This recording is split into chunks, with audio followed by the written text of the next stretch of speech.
قدرمنو اوریدونکو اویس یوسفزئی ما دا مهال د ملاکنډ ډیویژن سرخار منګوره کې موجود یم. څرنګه تاسو ته معلومه ده چې د مودي سرکار لخوا بیګا په پاکستان باندې اٹیک شوی دی. دا مهال دلته کې موجود یم د پښتنو په سیمه کې.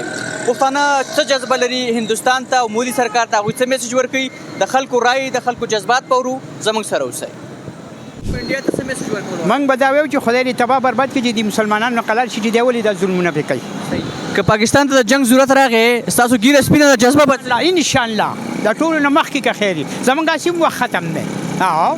انشاءالله که خیر وي. تاسو مې راته ووایئ که د جنگ موخه راغله ستاسو به انډیا ته څه میسج؟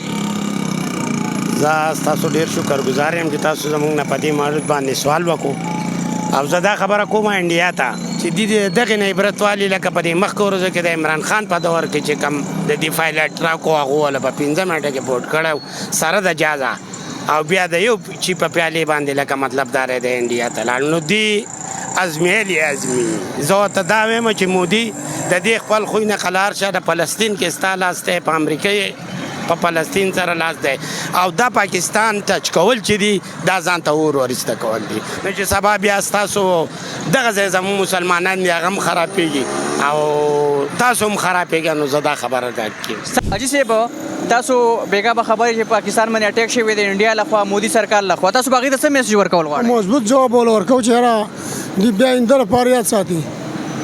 ګیره م سپینه ده، جذبه مو څه ده؟ جذبه مو مضبوطه ده په لا اله الا الله محمد رسول الله. زموږ یقین مضبوط پیدا کړی الله یو خو مضبوط جواب ورکوو. ډېره مننه جي، تھینک یو سو مچ. قدرمنو اورېدونکو مسلمانانو چې څنګه عقیده ده چې مرګ هم د الله طرفه دی، ژوند هم د الله طرفه دی، د دې نور خلک اورو چې د هغوی څه جذبه ده انډیا ته، مودي سرکار ته، بھارت ته، هغوی څه میسج ورکوي زموږ سره اوسئ. بیګا هندوانو په مسلمانانو باندې حمله کړې ده، دا ته په کوم نظر ګورئ؟ په د جنګ صورت راغی ستاسو به څه جذبه وي؟ مونږ به سره خیر جذبه کوو چې مونږ به ځو که خیر جنګ به سره خیري پالو که خیري کوو به سره عمرو که پاتې کېږو خیر جذبه څه ده؟ مسلمان دا جذبه او محبت به کوو ځو به خیر خپل مسلمانانو پسې او شهید کوو به سره ځان که خیر انشاءالله خیر. ستاسو څه جذبه ده بیګا چې څنګه هندوستان لخوا په پاکستان باندې حمله شوې ده، څه ګڼئ مودي سرکار ته څه میسج ورکول غواړئ؟ مودي سرکار ته موږ دا میسج ورکوو چې انشاءالله زموږ پیغمبرانو چې کم جهاد کړی دی انشاءالله چې هم حقه هغه به موږ استعمالوو انشاءالله تعالی چې کافر به په ځان باندې زورورتیا ته نه پرېږدو. ډېره مننه. قدرمنو اورېدونکو څرنګه چې ډي جي ایس پی آر ویلي وو چې آزمانا نہیں هم تیار ہیں، همدغه جذبه د ولس ته دلته کې را سره یو بل حاجي صاحب دلته کې موجود دی، دې سره به خبرې اترې کوو. د دې رای موقف چې کوم دی هغه هم ځان سره د اخیستلو کوشش کوي. صاحب السلام علیکم. بیګا څرنګه هندوستان لخوا په پاکستان باندې حمله شوې ده، وطن سره مینه اسلام کې تاسو هغې ته په کوم نظر ګورئ؟ انډیا ته څه میسج ورکول غواړئ؟ او نو ماشاءالله الحمدلله پاکستان پوجان ماشاءالله تگڑی دی او زبردست جواب ورکړی دی ماشاءالله. انشاءالله دغه شان د ایمان او دغه په جذبه کې به انشاءالله جواب ورکوو خیري. ډېره زیاته مننه جي. تاسو به را سره خپل موقف درې شریک کړئ. عیدي خیر دی، تاسو راشه جي. دا دې لاس کې ونیسئ خیر دی.